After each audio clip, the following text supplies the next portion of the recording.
Well, hello everybody. As you can see, we'll be starting in about 28 seconds.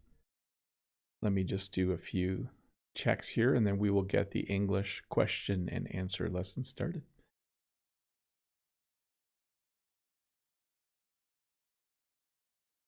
Looks like the audio is good. We'll be starting in about 10 seconds. Let me just get ready here. 5, 3, 2, 1. Well, hello and welcome to this English question and answer lesson. Sometimes people will ask me what the topic is when I start these live lessons. And the topic today is you. The topic is the questions you ask me and the answers that I try to give. So on other days of the week, I definitely have topics. But on Saturday, it's just a time where you can ask questions and I try my best to answer them. I see a ton of people in the chat saying hello. I know Guan is here, Eniko is here, Moto Explore, Mode Eggs, Anita is here. As I scroll back, I see Patana, I see Lolly, and Rod, the Brazilian English teacher, and so many more people. Maria C is here, Julia Olis, and then just so many people saying hello. I don't think I've seen that many hellos in the chat until just today. So thank you. I'm I'm flattered by all the hellos. Sometimes it feels like I'm just talking to the camera. So it's important for me to look at the chat to see all of the people who are here having conversations with each other while I try to answer some questions. Give me 1 sec here to make sure that the link is up. If you do have a question, there is a link in the description below. And you can also follow the link that Nightbot and Todd and Dave will put in the chat. And of course, if you are a member, then a little while later in the live lesson, there will be a members only chat time where you can ask questions directly. But for now, if you have questions, please use the forum. I'm going to jump over to see if the questions are starting to come in. They usually are. And the sooner I get started, the better. So let's see here. The first question is from Mia, and Mia says, "Hello, Teacher Bob. Hope you are having a good day." I am, Mia. It is a beautiful Saturday. I was outside this morning doing some work on the farm, and I plan to go out after the live stream to do a little bit more work. It's a beautiful day. It's not super warm. It's only about 8 degrees Celsius, but a good day for working outside. Could you please explain what the phrase humor me means? Thank you. So if I say to someone that I want them to do something, and they think it's pointless, but I want them to do it anyways, I might say, hey, just humor me. So here's a good example. Let's say someone's having trouble with their computer. And I say to them, did you turn your computer off and turn it back on again? And they say, yes, I tried that. I could say, well, try it again, just humor me. So it's basically saying, please do it again, just because I'm asking you to. It is a fairly common phrase, by the way. We do hear it quite often. Let's see here from Mary Kay. The next question. Hi, Teacher Bob. Hope you're having a great day. I am. I hope you are too, Mary. My question is, what is the difference between implementation and realization, impediment and hindrance? So an impediment and a hindrance are pretty much the same thing.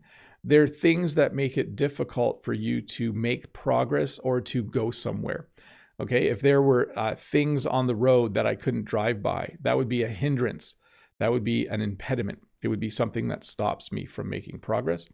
And then backing up, realization is when you have a realization, it means you suddenly understand something, okay? It has other meanings, but that's the one meaning that's coming to mind.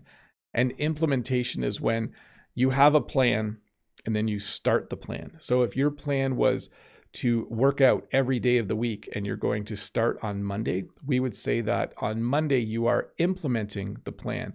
Your implementation of the plan starts on Monday. Let me just do a quick audio check, everyone. I think everything's working well, but it's always a good idea just to double check.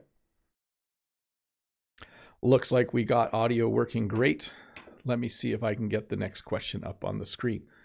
Mike says, hi, Bob. Could you use these in example sentences? Insightful, breakaway, and grudge. Thanks. So when somebody says something like, that song, I think that song is about love. You could say, oh, that's very insightful. So when someone thinks deeply and comes to conclusions about things, we say that they are an insightful person or that they're having an insightful idea. Okay. So usually someone who says something profound, something very, very intelligent, you might say that that's insightful. And then breakaway. So the only thing I can think of immediately is in a sport, if you get the ball from the other team and run to the end to score and you're all by yourself, we call it a breakaway. And then a grudge is when somebody does something to you that makes you angry and you don't forget it. You just constantly are annoyed by that person because you are holding a grudge against them or you have a grudge. The telephone's ringing. We can just ignore it because Jen will answer the telephone. I guarantee. Apparently after one ring, she answered the telephone. Let's see here. Next question is from Natalia. Natalia says, what do you say if you forget a word or phrase? I like to say how to say, but my teacher corrects for well or let me think. It sounds so unnatural to me. So here's, let me pretend to forget a word. So sometimes the cats climb the, how do you say it? The tree. Sometimes I drive in, what do you call it? The car. Sometimes I want to, how do you say this? I want to jump. So I say, how do you say it a lot? I think you could definitely say, let me think, and it will sound a little more professional. If I say something like, the other day I was riding my, let me think here. I was riding my bike. So all of those pause phrases are good. Natalia, I should do a video on phrases you can use to pause the conversation so you can think. That would be a good lesson. Maybe I'll do that later this week or next week. Next question from Tails or Talis from Brazil. Hi, Teacher Bob. Hope you're having a great weekend. When can I use the expression whatsoever? Does it mean the same as at all? Thank you. So I don't like spiders whatsoever. I don't like spiders at all. In those two sentences, I use them completely interchangeably. So they do work interchangeably. Hey, it looks like Panthera Nori is here. Hi, Panthera. Good to see you. Brent from American English with This Guy is here as well. I see a few new people in the chat. I see Judith or Rose is here. Good to see you as well. Let me scroll back and look for some more familiar names. Sita is here. Good to see Sita as well. And Anita, very good to see all of you. Talk Italian with Arone is here as well. If I missed your name, sorry, it's hard to say everyone's name, but welcome to the live English lesson. Let me get to the next question so that we can keep making progress. We need to keep moving. That's what I always say. Bernadette says, hello, Bob. Which word is most frequently used, spine or backbone? Thank you for your answer. Yeah, so it depends. Like medically, if you're at the doctor would probably say, where does it hurt? And you would say, oh, it's my spine. My spine hurts. We use backbone a lot more to talk about when someone is courageous or determined. We say they have a lot of backbone. So medically, I would say the most common word to use is spine. Yes. Like they injured their spine or he was in a car accident and now his spine is very, very sore. That's how we would say it. Let's see here. Next question is from Andre. And Andre says, hello, Mr. Bob. Could you please make some phrases with overdue, obnoxious, sneeringly, overblown? I really appreciate your classes. I wish you the best. So now Oscar's barking. It's a very happening morning here on the farm. First, the phone was ringing. Now Oscar is barking. So anyways, when you take a book out from the library, and if it is supposed to be back on a Saturday and you don't bring it back, we would say the book is overdue, okay? That means you need to bring it back. If someone is acting in a really annoying way, we would say that they're being obnoxious. I'll be honest, sometimes teenagers can be very obnoxious. They say things and do things that just aren't very nice for the people around them. Sneeringly, we don't use very much. Like if you sneer, it's like you make this kind of aggressive, crude face. We don't say it very much, but we do use overblown. If someone tells a story and they're kind of exaggerating, we would say, oh, it's kind of overblown. Like she went in the ditch with her car. It wasn't that bad of an accident. When she tells it, her story is kind of overblown. Like she's exaggerating quite a bit. Next question from Zeus. Zeus says, Bob, what does it mean, the bottom line? So the bottom line is a term we use in business. When a business is profitable, it meets the bottom line. Like when you want to make sure that your business is run well, you want to make sure that you, let's look it up. Let's make sure I get a good definition of this. So the bottom line is the final total of an account, balance sheet, or the financials of a business, okay? So basically, you want to make sure that you're making money, okay? You want to make sure that you are always looking at the bottom line when you're running the business. You want to ensure that your business is profitable. Now I'm clicking all over. Let me just check one thing. I want to say hi to the 287 people watching. Welcome to this English lesson. I hope that you enjoy it. There is, of course, a subscribe button there if you want to subscribe, and I appreciate it when people subscribe to my channel. Let's see here. Eduardo, I'll try to explain this, Eduardo. Hi, Bob. Good morning. Hi, Eduardo. Could you explain? I think she's doing booze. He'll find him and make him squeal. I heard in Family Guy, but it's not clear for me. Thanks. So when someone is doing something, like when we don't say doing booze, we usually say someone is drinking a lot. Okay. We mean alcoholic beverages. They might have used that phrase in Family Guy. Usually we use that with drugs. We'll say someone is doing drugs. When it comes to alcohol, though, we usually say someone is drinking or they are drinking too much. As to make him squeal, it usually means to make the person tell a secret or tell you something. So that's how I would define those two, Eduardo. Hopefully that made sense. Let's see here. Ucra says, have you been to Grand Rapids? Yes, in Michigan. I have been to Grand Rapids. What is the difference between constant and permanent, instant versus prompt versus immediate? So, yeah. So if something is constant, it means it's happening all the time, okay? So when I was doing self-isolation, I slept in this room and the clock just made a constant noise and it was hard for me to sleep. It's a little different than permanent. When you build something outside out of concrete, you do that because you want it to be permanent. You want it to last forever, okay? So that's the difference. Instant means like it wasn't there and now it is, okay? So he appeared instantly, or it was an instant change. So it means it took no time at all. Prompt means to simply be on time. And immediate means, we usually use that to mean close, like my immediate neighbors, my immediate family. They're the people who are close to me. Maggie has the next question. And Maggie says, how can I go from intermediate to advanced level? So this is tricky, Maggie. There's a couple of things that you need to do. Number one is all of the things you're doing now to study English, you have to add some variety to that.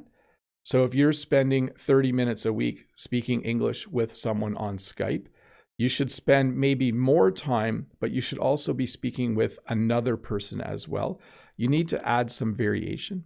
If you're only reading one type of novel, you need to start reading other types of novels. If you only read the news, you should start reading other things like novels. So moving from intermediate to advanced can be spending more time, but it can also mean doing different things. And then, as I always say, make sure you're spending a good amount of time reading, writing, listening, and speaking. For sure, if you want to move from intermediate to advanced, you need to be doing all four of those things almost equally. Let's see here. So Nexon says, hello, Teacher Bob. Hi, Nexon. Could you explain what it means lost in translation? Thank you. So sometimes we write things in English and it's just beautiful. And when we translate it to another language, it's not as beautiful. This happens a lot with poetry, where when you translate the poem from one language to another, it loses its original beauty and meaning. This also happens sometimes with music. If you listen to a French song and then you translate it to English, the lyrics maybe don't mean the same thing. It might be hard to translate well. And so we would say that you lose something in translation, or the meaning is lost in translation. Let's see here. Athanasio says, hello, Teacher Bob. Hi, Athanasios. I hope things are well over there in Greece. How are you today? We have one oil refinery, and then we have 2 oil refineries. I'm looking for the plural form. Thank you. Yes, definitely. If you have one big oil refinery and they build another one beside it, you would say there are now 2 oil refineries. Hey, Eduardo, thanks so much for the super chat. That is awesome of you. Thank you for supporting me and the work I do here on YouTube. It's a lot of fun, but at the same time, when people give me super chats, it is nice because it lets me buy equipment. It lets me buy my family pizza once in a while. Sometimes I do that. I take the super chat money and I buy my kids pizza with it every once in a while. So thanks, Eduardo. That was very nice of you. From Mahmoud, hello, Teacher Bob. How are you doing? I'm an Arabian guy and I find English names very challenging. So could you please give me some tips? Oh, that's a hard one because, yeah, some of the names are very straightforward. They're easy to pronounce, but some are not. And I even have trouble sometimes pronouncing names correctly. Sometimes it's best just to ask the person how they say their name. I know that might not, like, am I pronouncing your name correctly? I've had students for over 20 years, and even as an English native speaker, I sometimes ask students how to pronounce their names because I don't always know how to do it. Luis says, Luis Piccolo, hello, Teacher Bob, greetings from Brazil. Hello, Luis. Could you give us ways to practice our speaking alone? Thanks a lot. So a number of the common ways to do this are, number 1, read out loud. It's not the same as having a conversation, but it makes you practice using all of the right muscles. Talk to yourself in the mirror, record yourself talking, listen to it, and then try to improve. Watch YouTube videos and listen for like 30 seconds and hit pause and then say what the person has just said. That's called shadowing or mirroring someone. Just find as many ways as you can. What I really like to recommend is that you narrate your life from time to time. Go for a walk, and as you're walking, say out loud all of the things you're doing as you do them. So right now I am doing a live stream. I am picking up my glass of water. I am taking a sip of water. I am trying not to slurp my water because that bothers people. Next question. Let's see here. Guan says, good morning, Mr. Bob. Based on yesterday's lesson, can I know other words to say for the word airplane? Thank you. So we say airplane, we say plane. I think that's about it. But by the way, Guhan's referring to this. Yesterday, we did a lesson on air travel. You can still go watch it if you want. And a shorter version will come up in about 24 hours that you can also watch just to practice that. But other words from airplanes, like sometimes we use the word flight to talk about air travel. So you could say, I'm going to go to France. I'm going to go by plane. Or you could say, I'm going to take a flight. So we kind of make it, we use flight, like we're talking about the actual time that you're in the air. But generally we would say plane, Guhan. I think that is the most common way to refer to it. Fox in Socks says, yesterday, talking about the economy class, you used the word squishy. What does squishy mean? Well, let's go find that slide for a sec. Let's real quick find. So here this guy's in the middle seat and you can see it's very squishy. When something is squishy, it means everything's really close together or all the people are really close together and you don't have any extra room. So that is what squishy means. When you are in business class, you have lots of room. It's very comfortable. But when you're in economy class, the seats are very narrow and you might have a person whose shoulder is touching you. You might be squished together. It might be very, very squishy. Great question, Fox. Let's see here. Mode says, hi, Mr. Bob. Is it fuller or more full? And how strictly do you follow the one-syllable rule? P.S. Désolé, lolly, je n'aime pas la grammaire. So fuller. This one is fuller than that one. This one is more full than that one. So I think it's more correct to say more full. Full, fuller, fullest. No, we would say fuller. Yeah, this one's fuller than that one. I think we use them interchangeably. If I had 2 cups, I could say this cup is more full than that cup, or this cup is fuller than that cup. And then how strictly do we follow the one syllable rule? When we are talking mode, there are many rules that we ignore just to speak creatively and in an enjoyable way. Let's see here. AOI says, how can I improve my speaking skill if I don't have any expat friends? So if you don't have any English speaking friends to practice your English with, I still think the best way is to hire someone using Preply or italki or Cambly or one of the available online methods. Spend some money and get a tutor. There is nothing that will ever replace having someone to talk to. So if you don't have anyone close by, that's what I would recommend. If you can't do that, if it's too expensive or for whatever reason, then all of the things I mentioned earlier work as well from the previous question. Do a lot of speaking out loud, reading out loud, shadow people on YouTube. So play the video and then pause and say what they're saying. All of those are very, very helpful. Tabarak says, what is the difference between afraid and frightened? Yesterday in the dark, I was afraid. Yesterday in the dark, I was frightened. We would use both. I think afraid is a little more common. And we generally use afraid when we're describing what we're afraid of. Like, I'm afraid of snakes. I'm afraid of spiders a little bit. I'm not afraid of the dark. I'm afraid of heights. So even though you could say I'm frightened of heights, that's not a common way to say it. But afraid and frightened mean exactly the same thing. You know, he was very afraid. He was very frightened. When he watched the horror movie, he was afraid. When he watched the horror movie, he was frightened. Let's see here. Just a reminder to the almost 400 people watching, if you do have a question, please use the form to ask the question instead of asking it in the chat.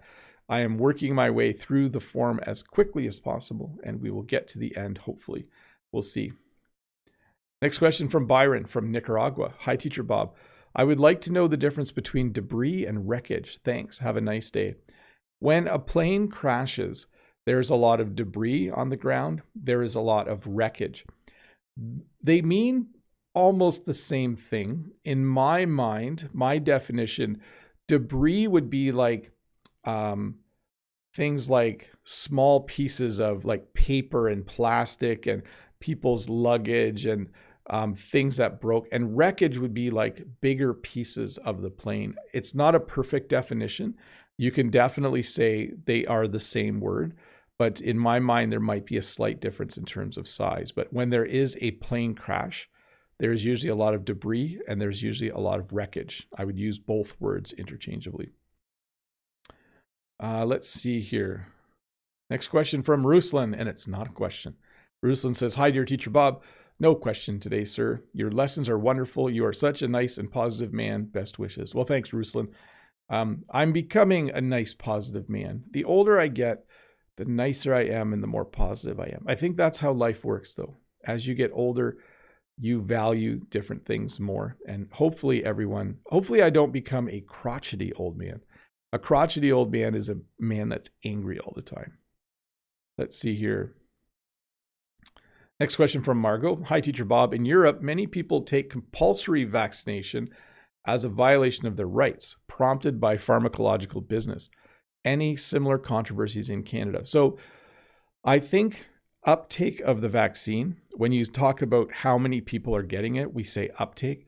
Uptake of the vaccine in Canada is pretty good, but we do have people who don't want to get vaccinated because they're afraid that the vaccine isn't safe. But most people are getting vaccinated. I got vaccinated this past Thursday. My shoulder still hurts a little bit. I got the Pfizer vaccine this past Thursday.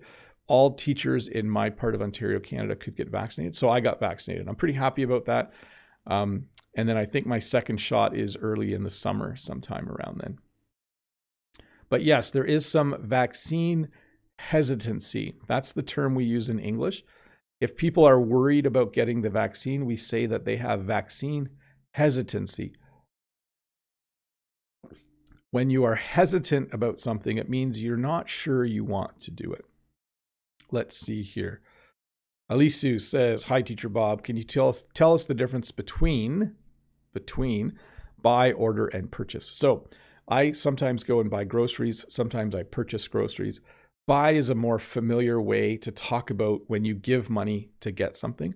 I like to buy I might have to buy a van in 2 years because my one van's getting a little old. I might need to purchase a van. So buy and purchase. Buy is more informal, very familiar, and purchase is very business-like and somewhat formal. You can use both. That's totally fine. When you order something, though, that's what you do before you pay for it. So you order a pizza. You can order a brand new vehicle. You can order something off the internet and then eventually it comes. So usually ordering is when you tell someone you want something and you might pay right away, but you might pay later. Okay. So there can be an element of, a distance between the two. Brent says, very cool. Congratulations on the vaccine. Yes, I'm very happy to be vaccinated. I hope it takes effect soon. We are learning from home though for 3 more weeks. So I have plenty of time to build immunity from the vaccine shot before I go back to work. But thanks, Brent. Let's see here. Next question. Aisha says, there is no question. I just want to thank you for all your efforts with us. I like the option of Quizlet that you've done with the lesson on tourism or of tourism. Yeah, I should do that more often, I think. Sometimes I make Quizlet sets. Sometimes I don't. I will try to remember to think about it. It takes a little bit of time, but I know some people really like playing the match and then seeing if they can beat other people's records. So, lolly, bonjour. Bonjour, Bob. Could you give me some examples with workout and figure out? I'm a bit confused. Merci d'avance, Bob. So when you need to work something out or when you need to figure something out, it means the same thing. If I wanted to build a bench, I have to build a bench for the farm. I need to work out what wood I need to buy. I need to figure out what wood I need to buy. So they can definitely be used interchangeably. I would probably sit down with a pencil and a piece of paper and kind of work out how many pieces of wood do I need? How many screws do I need? I need to sit down and figure out how much wood I need. How many screws do I need? So definitely interchangeable, Lolly.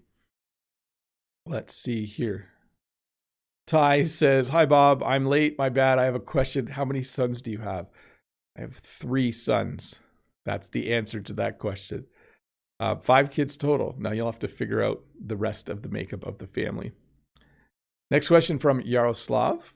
Hi, Mr. Bob. My question is, what is the difference between beforehand and in advance? Thanks. Have a splendid weekend. They are the same, Yaroslav. I could say this. I need to go to town, but beforehand, I have a few things to do on the farm. Or I need to go to town, but before I go, I have a few things to do in advance.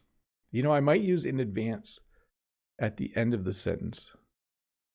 Okay, if you're going to get your vaccine shot next week, there's a few things you need to do in advance. If you're going to get your vaccine shot next week, there's a few things you need to do beforehand. Yeah, I'm going to say interchangeable. The way I just use them is definitely interchangeable. There's a few things I need to do in advance. There's a few things I need to do beforehand. Yes, I would use them interchangeably. Let's see here. Yasin says, oh, hi, Yasin. Good to see you. Hello, Bob from Iraqi Kurdistan. My question is, what does it mean when you say someone is off limits? Or when you say you can do whatever you want, there are no limits. So if something is off limits or someone is off limits, it means that you cannot have any contact with that item or that person, okay? So here's the best example. Sometimes in a TV show, a dad will say to a teenage boy, my daughter is off limits. That means that the teenage boy cannot date his daughter. She's off limits, okay?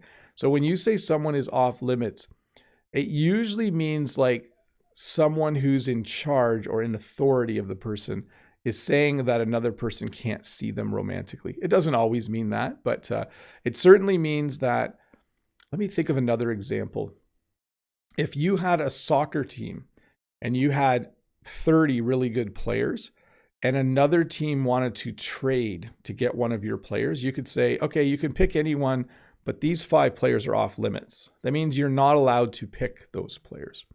When there's no limits, it means you can do whatever you want, okay? If I said to you, come to my farm, you can pick as many flowers as you want. There's no limits. That means you could pick all the flowers. By the way, don't do that. You can't come to the farm and pick as many as you want. But if there's no limits, it means you can do as much as you want. Yes. Let's see here. Murdad says, Bob, I have 2 questions. What do you call that feeling after a mosquito sting? You would just say it's itchy. It's like, oh, I got a mosquito bite. It's so itchy. Okay. I'm not looking forward to mosquito season, but you would just say it's itchy. Okay. Like, a mosquito bit me. So in my part of Ontario, Canada, we use bite instead of sting. So here you can get a bee sting or you can get a mosquito bite. Even though they're almost the same thing, we still say mosquito bite. And then you would say, it's really itchy. My mosquito bite is really itchy. And how do you read a soccer result like 0-2 or 2-2? Thank you very much. So we would say 0-2, like the team lost, the score was 0-2. Someone might also just say 0-2, okay? So it was 0-2. Sometimes we use the letter O when we talk about 0 when it's a score. So we might say, so the team is 0-2 so far. They're playing 3 games this week and they're 0-2 so far. That means they've lost 2. Let's see here. Royal says, I have some questions. How to use would be and how to use ain't. Thanks. So would be is a little tricky because, yeah, if I wasn't doing this live stream, I would be working outside. So you see how I set up 2 possibilities? If I wasn't drinking, if I didn't have water here, I would be thirsty. But now I can drink some water. And now I'm not thirsty. So you're going to have to do a little more research, Royal, but it's when you construct a sentence with 2 parts and you're kind of comparing alternatives. And ain't is just the same as isn't. You know, he ain't a very good worker. He isn't a very good worker. Hey folks, let me do a small change here. It is time for members only chat. Let me turn on members only chat and explain a little bit to everyone what we're doing. Let's see here. Let me get back to the screen. So there's a question here. It will stay there for a bit because I'm going to answer questions from members directly from the chat for the next 10 minutes or so. So if you are a member, first of all, thank you. You're awesome. Second of all, if any of you are considering becoming members, there is a join button below that you can click and it will tell you what getting membership does. You get an extra video on Wednesdays. You get a green name and a crown beside your name in the chat. And you get to ask questions during members only chat time. So let me jump over and look at the chat to see what questions we have. Anita says, does workout also mean to exercise? Thank you very much. Yes, I'm going to work out at the gym later, or it was a really good workout. But let me just check something, because I think that it becomes one word at that point. Yeah, so workout when it's separate means something differently than when the word. So yes, I could go and I have to go work out at the gym. So that would be one word as far as I know. I should double check that. Eugene says, hi, Bob. Our new restrictions begin today. The police can stop anyone and stop any vehicle asking for purpose of travel and address. I'm staying home to study more English lessons for Mr. Bob. Thank you. So yeah, Eugene, you're correct. Eugene lives in Ontario as well, by the way. We are in a stay-at-home order. We are in lockdown, probably the strictest it's ever been. I did go out this morning to get fuel for the tractor. I went and bought some diesel fuel, but nothing is open and you're only allowed to really go out for necessities. Julia Olise, hi dear teacher, I have a whole sentence and I want to ask what tidy packet means here. It must have cost a tidy packet, this little job. So we don't use the phrase tidy packet in Canada. But my guess would be that it means that it cost a lot of money. It must have cost a fair sum. That would be how I would say it. Lolly says, Sam the Taiwanese, difficult time in France at the moment. I think it's the same in different countries in the world because of the epidemic COVID. Yes, some countries are winning the battle. Some countries are in a second or third wave. We are in a third wave, and it is the worst wave of COVID so far. Things are not good in Ontario, Canada. Let's see, mode ags. Attend the exam, appear in the exam, appear for the exam, write, take the exam, sit the exam. Which of these are correct and which are not? So you got to be careful here because in Ontario, Canada, we would say they're going to write an exam or they're going to take an exam. In Britain, I believe you would sit for an exam. We don't use that phrasing here. And the first ones we don't use at all, okay? I would say, like, my students are going to take an exam in June. My students are going to write an exam in June. Ritesh says, hi, Bob. Hi, Ritesh. Thank you very much. Maria C. Hi, Bob. How are you? I'm good. You are a computer science teacher. Do you use Linux? If so, do you prefer that operating system than others? Why? Thanks and have a nice day. We do not use Linux. We use OS X at our school. We also have some Windows 10 computers. I am very familiar with Linux though, but I currently do not have a Linux computer running. I don't have a Linux OS on any of my computers, but I'm familiar with it enough to do stuff with it. Panthera, dear teacher Bob, when you describe something snarky, does that mean it's rough and can be offensive? Yes, it means it's rough. It's very abrupt. It's said in a rude tone, like the tone of voice is very rude. Someone can be very snarky. When I went for my vaccine, there was a man in front of me who was very snarky with the receptionist. Hey, thanks for becoming a member. I'm not sure who it is because a name didn't pop up. Oh, Piper has become a member. Welcome, Piper. Let's see here. Just got to find back the question I was at. Snarky. Things didn't work out well for me, says Mode Eggs. Attend the exam, appear. Thank you, Bob. And then things didn't work out for me. Oh, I think you're talking to Sam still, right? Okay, my bad. Lolly and Sam having a conversation. Moto Explore says, hello, teacher Bob. Could you explain? Sorry, hello, teacher Bob. Could you help me with the pronunciation of these words? Steal and still, wheel and wheel, swearing and sweating. Does swear have another meaning as saying bad words? Yes. Okay. So first of all, someone, a long time ago, no, let me see. I have to use the word steal. Yeah. It's not nice to steal things. There you go. And then I could say we are still having a lot of COVID cases in Canada. Wheel and wheel are pretty much the same. You know, the car has a wheel on it and we'll go to town later. The E softens a little bit when I say we'll go to town later. We'll go to town, we'll go to town. And then swearing can mean bad words, but it can also, you can swear an oath. Okay. When Jen and I got married, we said our vows. So, well, we didn't swear an oath. We said our vows. You would swear an oath in court. You would be like, I swear to tell the truth, the whole truth, and nothing but the truth. Let's see here. Ritesh says, whenever I saw you on video, I became very happy. I'm glad that I have that effect on you, Ritesh. Lolly, you are brave, Bob. I haven't been vaccinated yet.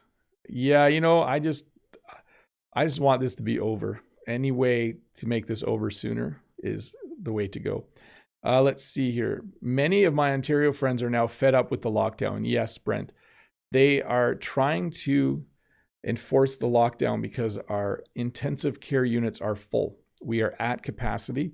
Our healthcare system cannot take any more patients, but people aren't really listening. So we'll see how it goes. Let's see here. Panthera says, got the same message from someone living in Hamilton. Yes.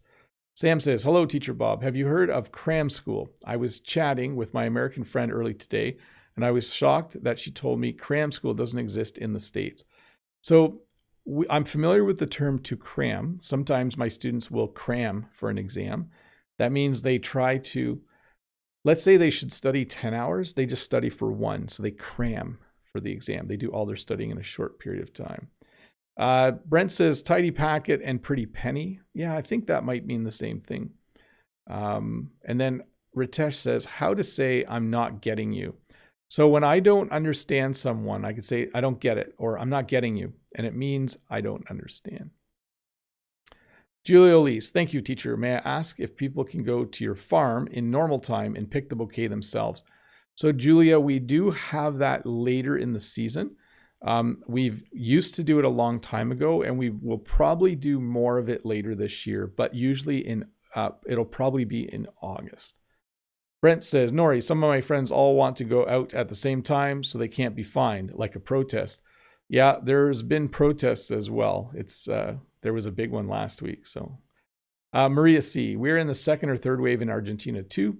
COVID is spreading faster than ever in all countries at the same time. Yes, for sure. Brent said, my wife had the same problem with her vaccine. A teacher was snarky because she had to wait.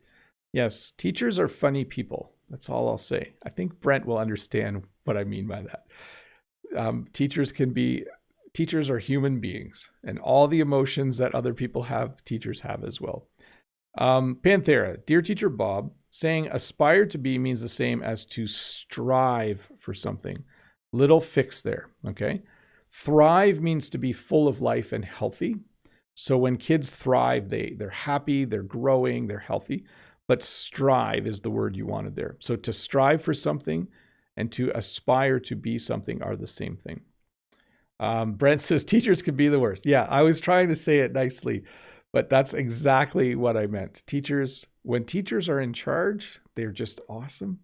When teachers have other people in charge of them, they're the worst. Teachers make the worst students, by the way. You take it from me. I've taught teachers before in training sessions. Eniko, hello, Teacher Bob. Which dictionaries do you usually use? Do you have an advice for us on this? Thank you, and I wish a good day to everyone. So I like to use the online dictionary called Wiktionary, and there's also a simple version of Wiktionary that you can use that's designed for people learning English. That's what I would recommend for all of you. Rod says, Mr. Bob, it might sound like a silly question, however, what's the feeling of getting the first dose of the vaccine? Have a great weekend. Personally, Rod, I was very happy to get the needle in my arm. I was very, very happy to get vaccinated. I think that, I couldn't wait. I was super happy. So it was quite emotional. Happy. I didn't cry, but I was happy. Eugene says, the number of people in our hospital continue to hit a record high. 4,362 new cases confirmed in Ontario today. So just to put that in perspective, in Ontario, we were having about 1,000 to 2,000 cases a day. And then all of a sudden it was 3,000 and then 3,500 and then 4,000. And then now we're around 4,500 a day. It's a lot of people for our province. Panthera, dear teacher, if someone gets ostracized, it means that the one became disliked by others and they're not welcome. Yes. So sometimes a group of teenagers will ostracize someone. They won't let them in their group. Sometimes adults do this as well. If someone in your family does something illegal, you might ostracize that person where you just don't talk to them anymore. Moto, what is that like, or how is that? What is that like? What's that like? If someone said, yeah, I jumped out of a plane with a parachute, I would probably say, oh, what's that like? Or what was that like? Brent, do you call it pick your own at your farm or PYO? Or is that just an American thing? Yeah, it's definitely, we say cut your own flowers, but most people say pick your own flowers because you don't actually pick flowers, you cut flowers. If you pull them out of the ground like this, that's not good. They don't last very long in a vase. So we usually say cut your own flowers. But most people refer to it as pick your own. Because of berry farms, pick your own strawberries, pick your own blueberries, those kinds of things. Thank you, dear teacher, from Panthera. No problem. Julia says, thank you, Brent. This phrase is from the old-fashioned book. Great to know this expression isn't used anymore. And then Anita says, thanks to Mode Eggs. And Panthera says, could you please circumscribe me the word rating, especially when it's meant belonging to legislation? So I'm not sure. Rating has a lot of different meanings. A long time ago, like an army might raid a village. That means they go there and they steal everything. That's what raiding is. I'm not sure what it would mean in terms of legislation. In computer games, people can go raiding as well. If you play a massively multiplayer online role-playing game, you might go on a raid. You might have an evening where you do some raiding in the video game. But that's all I know. Hey, folks, let me get back to normal chat. Let me get to the right button here. And as I'm doing that, let me just mention once again, thank you to all of you who are members. Thanks to Brent and Natalia and Panthera and Anita and Julia and Moto Explore and Eugene and Rod and Eniko and Maria. And I hope I don't miss anybody. And Ritesh and Piper, who just joined as well as I'm scrolling back. Sam the Taiwanese, Mode Eggs, Maria C. I think I'm starting to say names twice. Lolly, and all of you. Thank you. Let's get back to the regular questions. Let's see here. Let me try to. So Arena says, hi, Teacher Bob. Please pronounce hundredths. So you picked a really hard word for me to say. Hundredths. When we have the D with the TH, it's very challenging. And how to use an intimate. Thanks in advance. So when things are intimate, it can have a number of different meanings, okay? It usually means like a very close emotional attachment. But we also, like if you say they have an intimate relationship, it means they're very close to each other. It can't be careful though with this word because it can also have sexual overtones or meanings to it, okay? It can not, okay? It's totally capable. You can use the word intimate and it doesn't mean anything sexual. But if you say that two people were intimate, it suddenly has a sexual connotation to it. So be careful with how you use that word so that you use it correctly. Eugene says, good morning, Bob. Do you have any suggestion which rugged USB-C mobile storage is better? Thank you. I'm not sure, Eugene. I always if I buy anything, I buy a name brand and something that's on sale, okay? Those would be the two things that I would go with. So I don't have a good recommendation. Hey, I am Dina. Thank you so much for becoming a member of the channel. It's good to have you here. Next time we do a live stream when the members only chat comes up, be cool if we could have a question. Let's see here. Vitali says, hi, Bob. I would ask you to make more short videos on different topics. For example, vocabulary when playing with kids and so on to cover all areas of daily life. I will try to do that, Vitali. The videos, so on my list of video ideas, I've gone through all of the video ideas that I can make at home. And all the video ideas and lesson ideas I have left require that I go out in the public, which I can't do right now. So I will think about that, Vitali. Maybe I have to come up with more ideas of lessons I can teach at home, and that might be a good one. So I will put it on the list. Brino has the next question. Hey, Bob, good morning. Could you explain the difference between have you ever and already?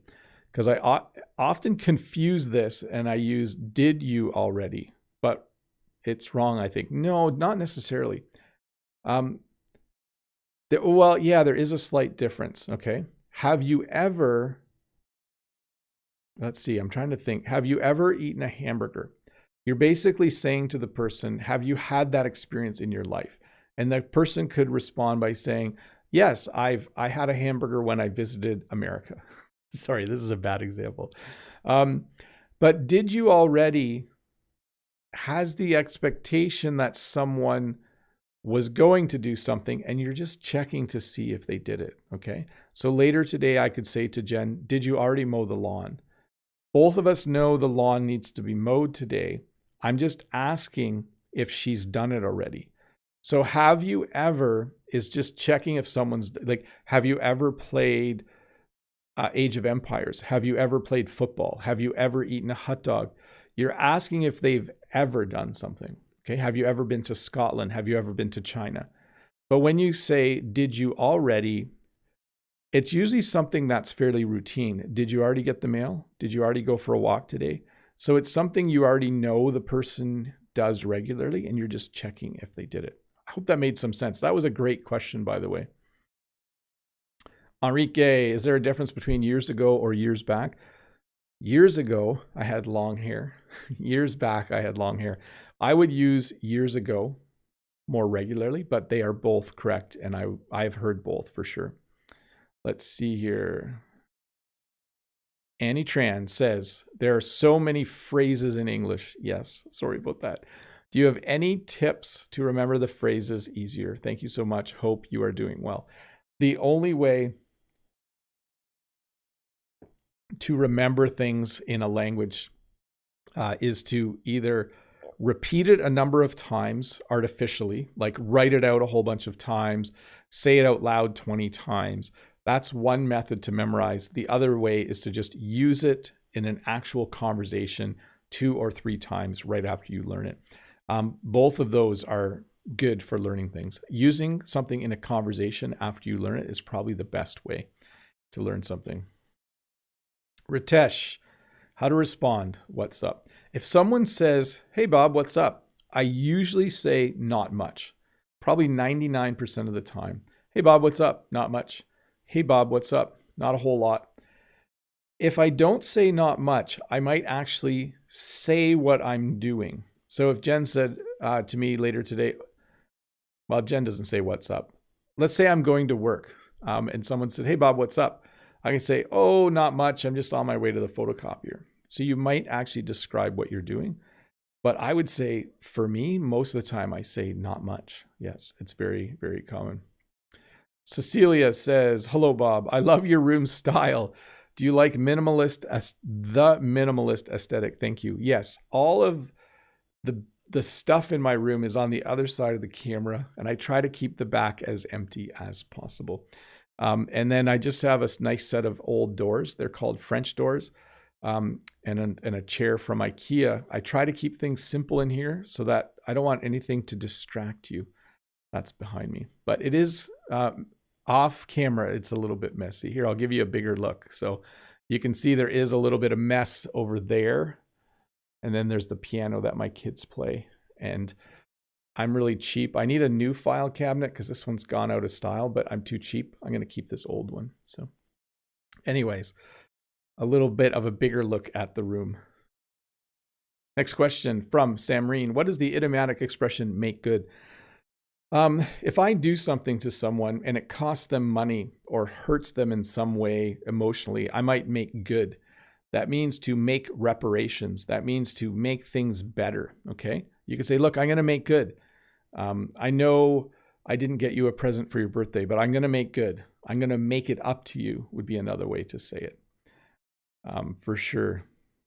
The ancient North Atlantic.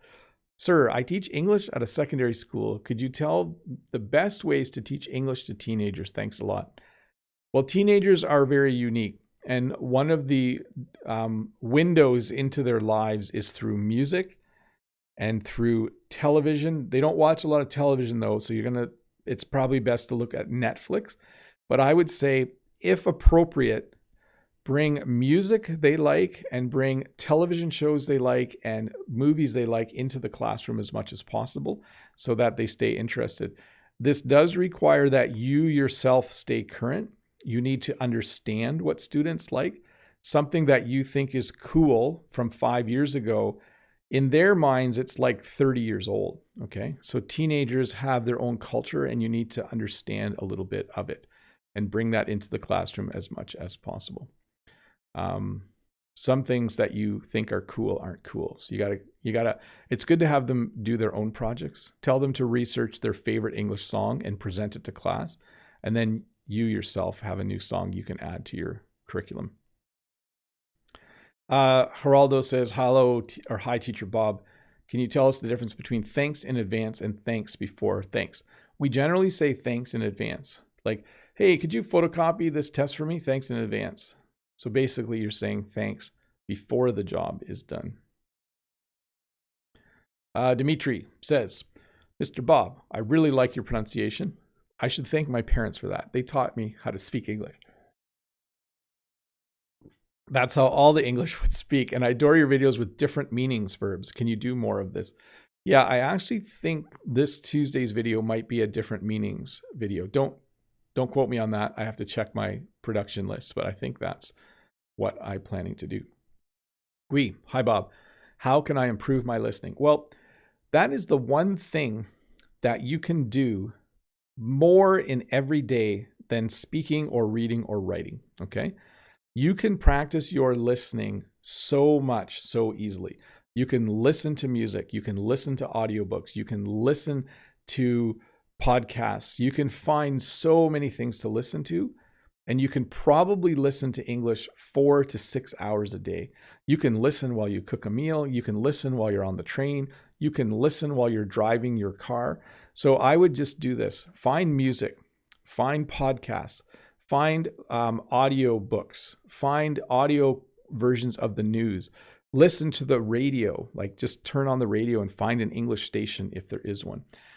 Do it as much as you can. And with listening, I'm not always concerned if people don't understand everything. Sometimes that's not a bad thing. Just let it flow over you and learn as much as you can. Next question from Thurindu. Hi, Teacher Bob. I don't have any questions to ask you. This is the very first day I joined your live stream. Thanks a lot. You're welcome, Thurindu. I hope you're still here. Let's check for a sec if Thurindu is still here. I'll say hi if I can. Nope, I think Thurindu is gone. Wait. Yeah. No Thurindu. At least maybe not with that name. So anyways, I'm glad you were here. Maybe you still are. Name is Two Smiley Cowboys. Can you tell me how much do you know about India? I know that India is, I think, the second most populous country in the world. I know that there is a lot of awesome food. There are a lot of recipes that you can use to make Indian food, and it's delicious. And I know a lot more than that, but I don't want to spend too much time talking about India. But what I will do, double cowboy, is I will read the Wikipedia page on India sometime this afternoon. That's usually what I do when someone asks me about a country. I go and learn a bit more about it. I'll try to do that. Delay says, what are the differences between let's look and let's have a look? Okay. So if someone says, if my kid says to me, my bicycle's broken, I can say, okay, well, let's look, or let's have a look. It basically means let's see what's wrong with it. So we would use both. Let's look and let's have a look. We would probably use let's have a look more often in that situation. Let's have a look. Oh, I fell down and I hurt my elbow. Let's have a look. Okay. It just means let's look at it and see what we can do to fix things. Marco says, good afternoon, Bob. I'm learning English. Do you have a tip for me to learn to think in English? Because instantly, mentally, I'm translating.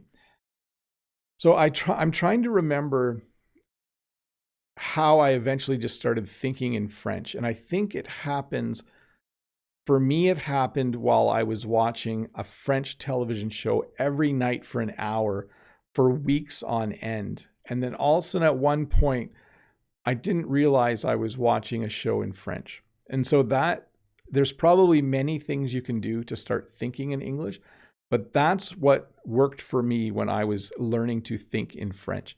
I was sitting there watching a show, enjoying it. And yes, you do translate in your mind. And then all of a sudden, I just started understanding it. But again, this was after weeks and weeks of watching a French TV show every night, usually for about an hour. And then all of a sudden, it just made sense. It was a very cool experience for me. I don't think everyone will have the same experience, but that was my experience. Olga says, hello, Teacher Bob. How much time do you spend learning French per day? Thank you. So Olga, when I don't have a lot of time, I do this. I read the news in French. I usually watch one 5 to 10 minute YouTube video in French every day. And I sometimes will watch a little bit of the French news at night. That's the minimum. When I am working hard, when I have time, I usually read about 15 minutes in French. I usually do a little bit of French writing. I have a couple people I email in French. I try to do as much listening as I can, especially if I'm out on the tractor on the farm. I listen to French music. And then I speak with my French friend for 30 minutes every week. So one day a week, I speak with my French friend. So I would say this, 15 minutes minimum, but I prefer to spend an hour a day just maintaining and practicing my French. So I would recommend you do the same with English. Let's see here. Otman says, hello, Teacher Bob. I hope you're having a good day. I just want to ask you, what is the difference between I am afraid and I am scary? So when I say I am afraid, it means that I am experiencing the emotion of fear, okay? If I saw a snake, I would say I am afraid. If I see a snake and say, I am scared, it means the same thing. But if I say I am scary, it means that other people are afraid of me. Okay. So it's a very different meaning. I am scared means I'm like, and I run away. If I say I am scary, it means like I'm like, and other people are scared of me. So be careful with scary and scared. Definitely look similar, but have very different meanings. So Sergey says, hi, Teacher Bob. I can speak, then I'm drunk only. How to overcome modesty because I can't drink a lot for speaking training. Thanks. So one of the effects of alcohol on humans is that it makes people have less inhibitions. I do not recommend this strategy, but as Sergey is saying that when you have less inhibitions, it can be easier to speak.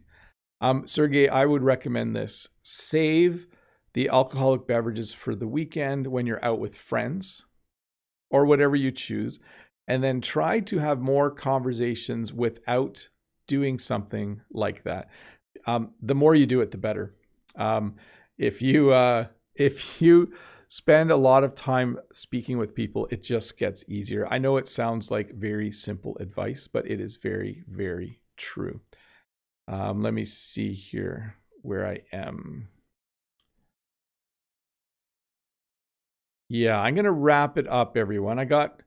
Should I try to rapid fire the rest of the questions? Okay, I'm not taking any new questions. We're going to go into rapid fire mode, and I'm going to try to finish them. Kathy says, speaking good English is not necessarily having a British or American accent. It is to speak English with an intelligible pronunciation. Do you agree? Yes, absolutely. Everyone learning English as an adult will have an accent, and you should not be too ashamed of it. Just speak and enjoy communicating with people.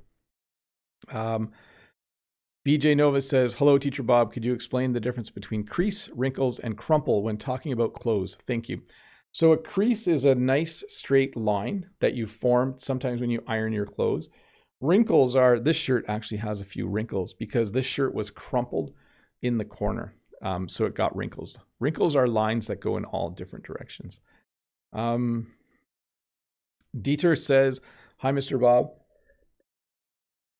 Can you explain the meaning of the word mullet, please? A mullet is when your hair is short here and really long in the back on a guy, okay?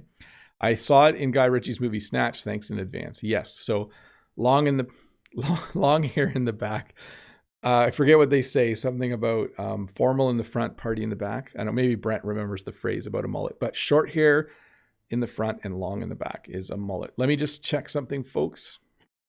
I want to mark how far I'm going to go here. Yes, I'm going to go up to Fatima's question. So let me get back to the questions. Let's see here. Jao says, hello, Bob. I'm from Brazil, and I just want to say thank you. I appreciate your methods and like your channel and your videos. No problem. You are very, very welcome. Next question from Vazia. Hi, Bob. Hope you are doing well. Here's 2 sentences. Did you hear this? I have to fix this, okay? We can't have a D there. Did you hear this? And did you hear? What's correct? So yes, definitely you would say, did you hear?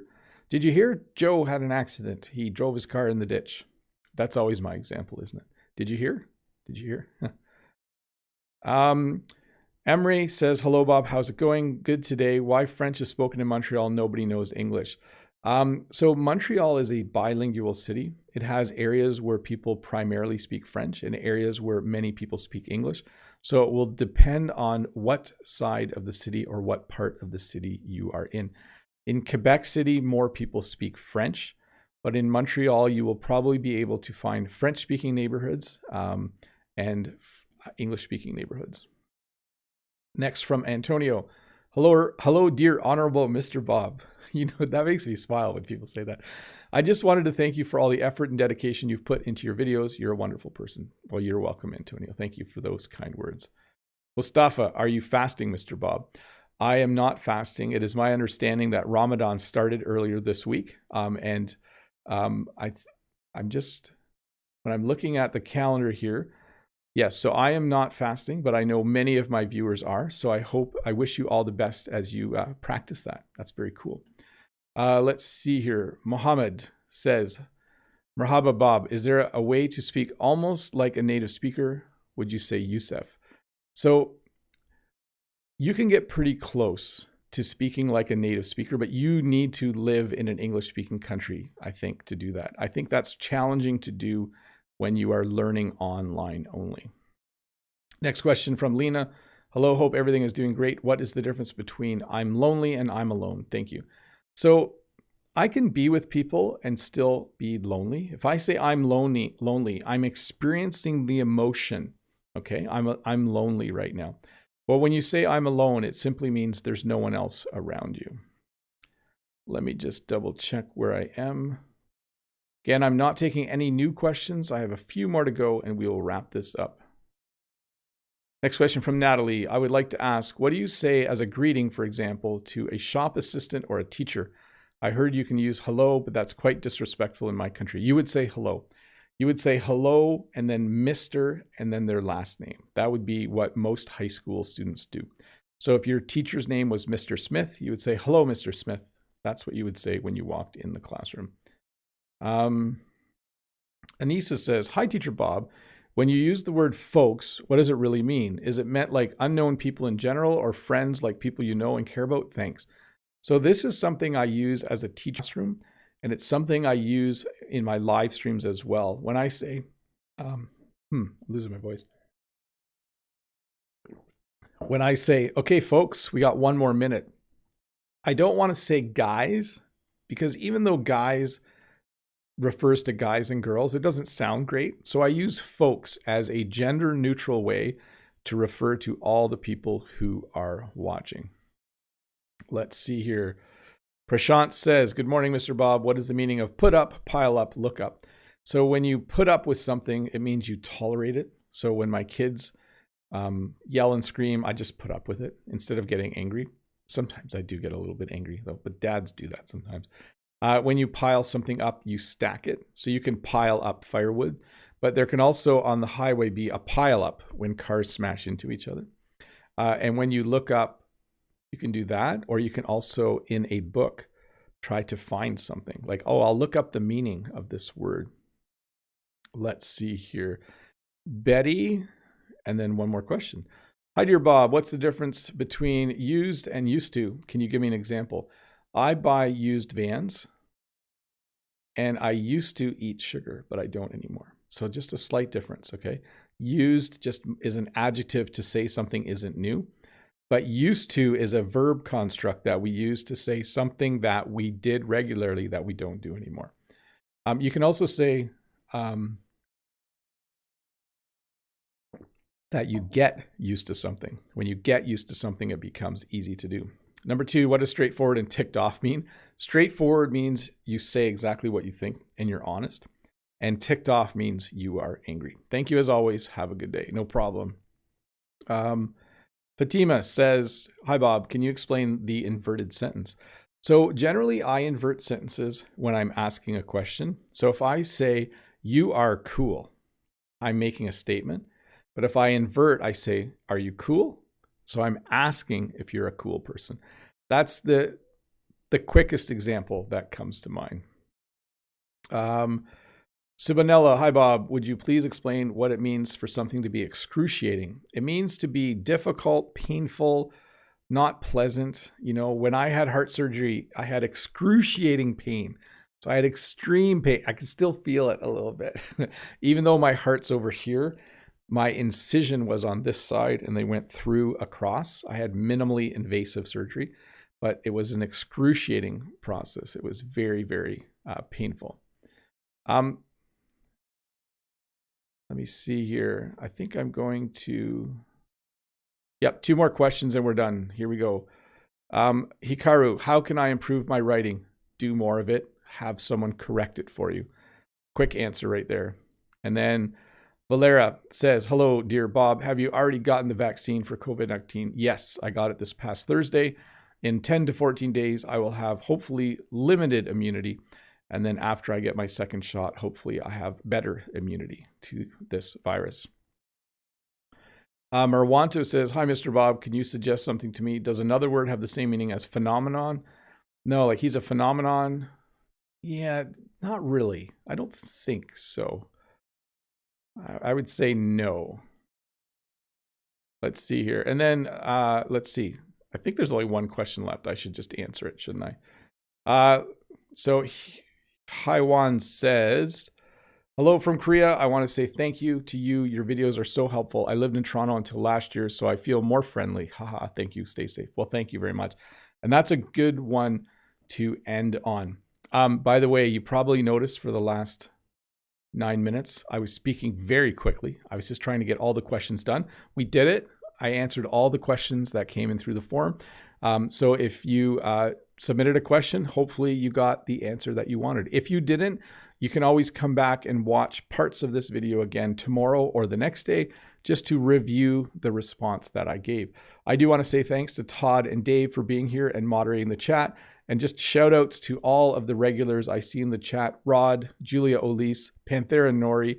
I saw Natalia Illusion. Judith Oroz is here. Mahesh is here. Natalia Belgrade as well. As I scroll back, Moise is here.